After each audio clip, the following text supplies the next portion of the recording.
Hello gamers, welcome back, or in case you're new here, I'm Encasiel, and in this video I wanted to have an objective look at the recent situation with Helldivers 2, and more specifically, why PlayStation actually backed down on their decision.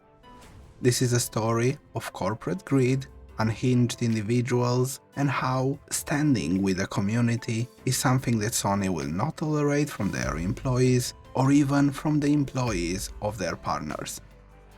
So as always, first we have to set the stage. Helldivers 2 is a game developed by Arrowhead Studios and published by PlayStation.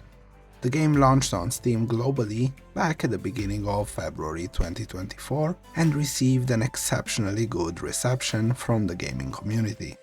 Since it's published by PlayStation, the game did require a PlayStation account. A lot of other companies do this, such as Ubisoft, Activision, EA, and so on. But in the case of Helldivers, this was completely optional. However, recently PlayStation saw an opportunity to boost their numbers by forcing people to make a PlayStation account. This posed a couple of problems. PlayStation accounts can only be created from some countries. Creating an account from outside those listed countries would be breaking the terms of service unless you are traveling. This was in direct conflict with the game being sold globally. The secondary problem is that PlayStation has been proven over and over again to be incapable of keeping the user's data safe, having data leaks and hacks every few years.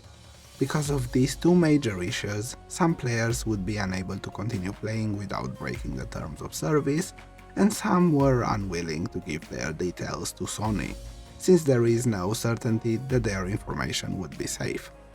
This decision can be referred to as a bait-and-switch strategy, and Sony believed contractually forcing the developer to implement this would go unchallenged, or that the outrage from the community would not be impactful enough to matter. They were wrong.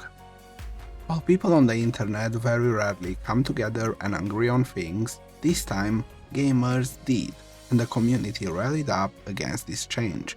People took to Discord, Twitter, and other social media outlets to bring awareness and fight against this change. One of the very nice sayings that came out of this, a mantra that the community united under, was "we dive together or we don't dive at all."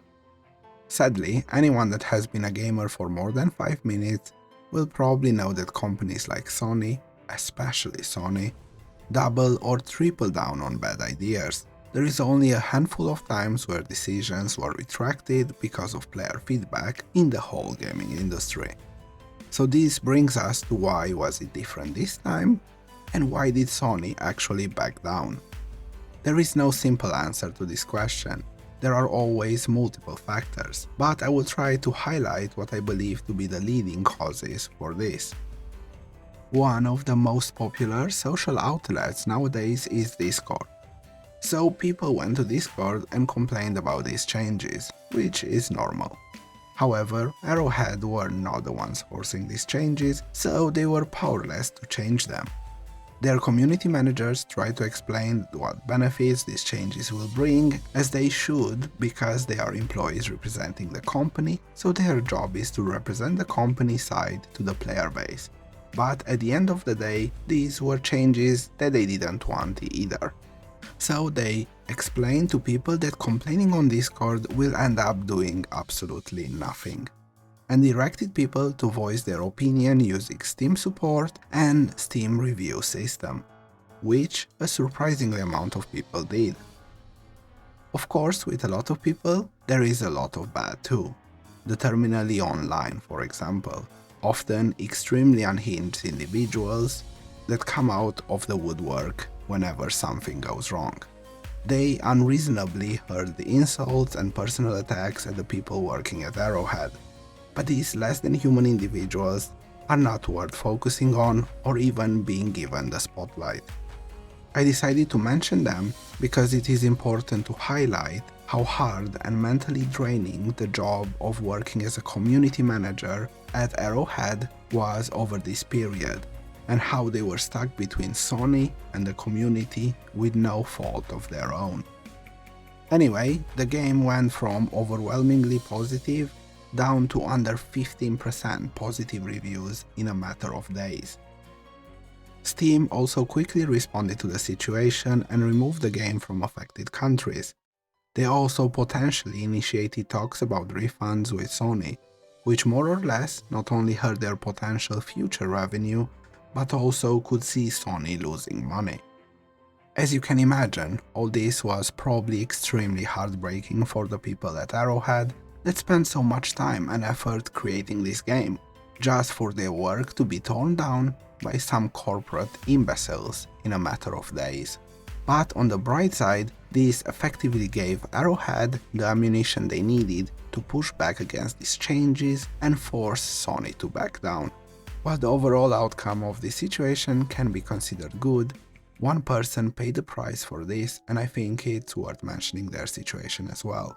One of the community managers from Arrowhead, called Speed, has spearheaded this situation. They have been pushing people to go and review on Steam. They even joined the community and signal boosted the We Dive Together saying. It is quite possible that without this person that pushed tens of thousands of people to go and leave a review and ask Steam for refunds, this situation would have ended up in a very different way. However, community managers work for the company, and siding with the community instead of the company is simply something they should not do. This sets a precedent, and that is why Sony pushed to get this person fired. If they did not make sure this person is punished as harshly as possible, someone else might decide to side with the community in the future, and they simply cannot have that from an employee. I want to make one thing clear. I do not know Spitz, nor do I care about his actions outside of this instance. All I'm trying to say is that it's a shame that he got fired over this, as inevitable, and this became the very moment he decided to speak against Sony. To sum all the situation up, this outcome happened because the community, the developers, and Steam worked together to achieve a common goal, and it seemingly worked, at least for now. What I think can be taken from this situation is that multiple groups need to work together in situations like this, and if we manage to achieve that, some of the goals that we have can be reached. Hopefully, this will also serve as a lesson to all gaming studios out there. They should consider their choices very well before working with Sony. If Sony is willing to give you money to make a game, I'm fairly certain that other investors will as well. There are way better programs that support developers from companies such as Epic Games and Microsoft. As a closing statement, I want to say one last thing. If the people working at Sony had any semblance of intelligence, all this situation could have been avoided. All they had to do is give people a weapon and an armor set for linking their PlayStation accounts, and the vast majority of players would have done it voluntarily without any backlash.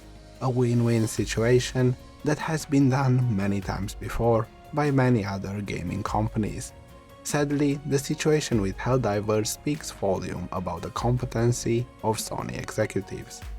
Anyway, that's it for this video. If you made it to the end, thanks for watching.